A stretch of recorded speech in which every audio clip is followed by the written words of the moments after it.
उम्मीद की फसल। रामू किसान की कहानी। एक छोटा सा गांव था जहां रामू नाम का एक गरीब किसान रहता था। उसके पास विरासत में मिली बस 2 बीघा जमीन थी और एक जोड़ी पुराने बैल। रामू का पूरा जीवन सूरज उगने से पहले खेत में शुरू होता और चांद निकलने के बाद झोपड़ी में खत्म होता था।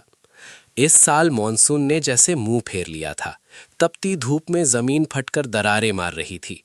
गांव के रसूखदार लोग रामू को अपनी जमीन बेचने की सलाह देते, लेकिन रामू कहता, ये मिट्टी मेरी माँ है, इसे कैसे बेच दूं? घर में दाने कम हो रहे थे और पत्नी की बीमारी ने उसकी कमर तोड़ दी थी। उसने साहूकार से ऊंचे ब्याज पर कर्ज लिया ताकि वो बीज खरीद सके, इस उम्मीद में कि देर से ही सही बारिश होगी। एक रात जब रामू सूखी जमीन को देखकर रो रहा था, अचानक ठंडी हवा चलने लगी। बिजली कड़की और मूसलाधार बारिश होने लगी। रामू पागलों की तरह खेत की ओर भागा और भीगते हुए ईश्वर का धन्यवाद किया। उसने जी तोड़ मेहनत की, पसीना बहाया और देखते ही देखते उसका खेत लहलहाने लगा। जब फसल कटी तो वो इतनी शानदार थी कि रामू ने न केवल साहूकार का कर्ज चुकाया बल्कि अपनी पत्नी का इलाज भी कराया।